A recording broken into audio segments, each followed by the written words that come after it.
తెలంగాణలో జలరంజక పాలన, ప్రజారంజక పాలన, ప్రజాస్వామ్య పునరుద్ధరణ 6 గ్యారంటీలతో పాటు 7వ గ్యారంటీ ఈ రాష్ట్రంలో ప్రజాస్వామ్యం పునరుద్ధరిస్తాం అని అనేక తప్పుడు మాటలు చెప్పి అధికారంలోకి వచ్చినటువంటి కాంగ్రెస్ పార్టీ గత 9 నెలలుగా తెలంగాణను పోలీసు రాజ్యంగా మార్చే ప్రయత్నం చేస్తాం.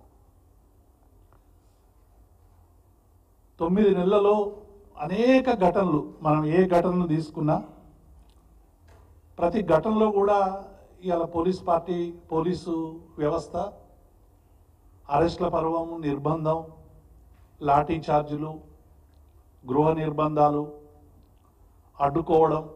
ఒకవైపు ఏమో కాంగ్రెస్ పార్టీ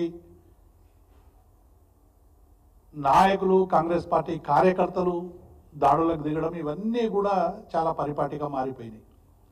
అందుకే ఈ 9 నెలల కాలాన్ని, 9 నెలల కాలాన్ని తెలంగాణను పోలీస్ రాజ్యంగా మార్చిందనేటువంటి విషయాన్ని మేము స్పష్టం చేస్తా ఉన్నాం. కాంగ్రెస్ పార్టీ ప్రజలకు ఇచ్చినటువంటి హామీలని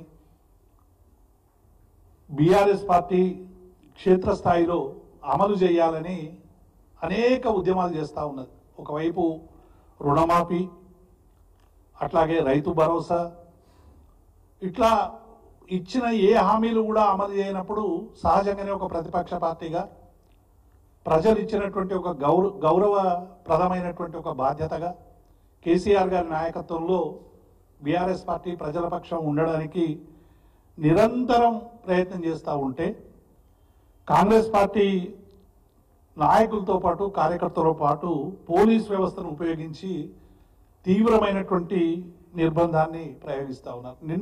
నిన్న ఉత్తమ్ కుమార్ రెడ్డి గారు పాలమూరు, గద్వాల్లో నిన్న పర్యటనకు పోతే ఆ పర్యటన సందర్భంగా కూడా అనేక ప్రివెంటివ్ అరెస్టులు చేశారు. ఎక్కడైనా ఒక మంత్రి వచ్చినా, ముఖ్యమంత్రి వచ్చినా చాలా తీవ్ర స్థాయిలో ఉన్నప్పుడు ఆ పర్యటన అడ్డుకుంటామని ప్రకటన చేసినప్పుడు నిర్బంధాలు చేసినటువంటి సందర్భాలు సహజం. ఎట్లయినా శాంతి భద్రతలో ఇంకొకటో అనుకొని చేస్తారు. కానీ అక్కడ ఉన్నటువంటి ప్రాజెక్టు సమస్యలు, ఎందుకంటే పాలమూరు రంగారెడ్డి ప్రాజెక్టుకు సంబంధించినటువంటి సమస్యలు 90% ప్రాజెక్టు పూర్తి అయిపోయింది. గౌరవ ముఖ్యమంత్రి కేసీఆర్ గారి నాయకత్వంలో 90% ప్రాజెక్టు పనులన్నీ కూడా పూర్తి అయినాయి. కేవలం మిగిల్చిన 10% పనులు కూడా పూర్తి చేయడానికి వీళ్లకు చేతులు ఆడడం లేదు. కేవలం నిన్న ఆ పర్యటనలో గద్వాల్లో ప్రివెంటివ్ అరెస్టులు చేసిండ్రు, ఉద్దండాపూర్లో ప్రజలను కలవకుండా నిర్బంధించిండ్రు. విహంగ వీక్షణం తప్ప మంత్రుల పర్యటనలు ఎట్లా కొనసాగుతున్నాయి మనం అందరం కూడా చూస్తూ ఉన్నాం.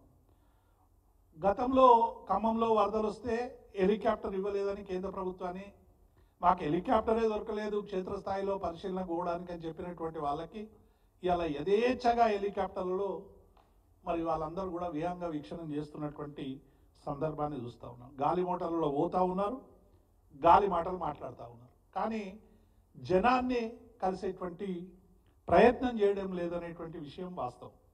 అట్లాగే నిన్న వట్టం దగ్గర మోటార్లన్నీ కూడా మునిగిపోయినాయి.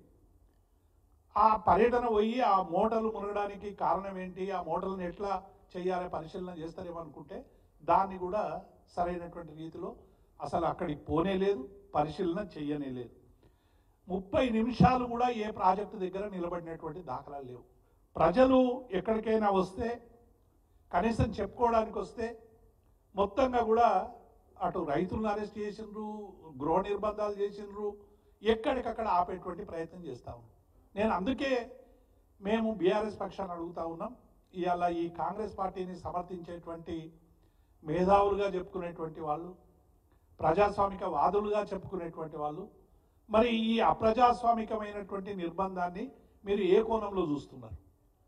కాంగ్రెస్ పార్టీ ఇంత దుర్మార్గంగా ప్రజల పట్ల, రైతుల పట్ల, అన్ని వర్గాల పట్ల వ్యవహరిస్తున్నటువంటి ఆ ప్రజాస్వామిక విధానాల పట్ల మీరు ఏమి చెప్పదలుచుకున్నారనేటువంటి విషయాన్ని మేము వాళ్ళకి చెప్తా ఉన్నాం.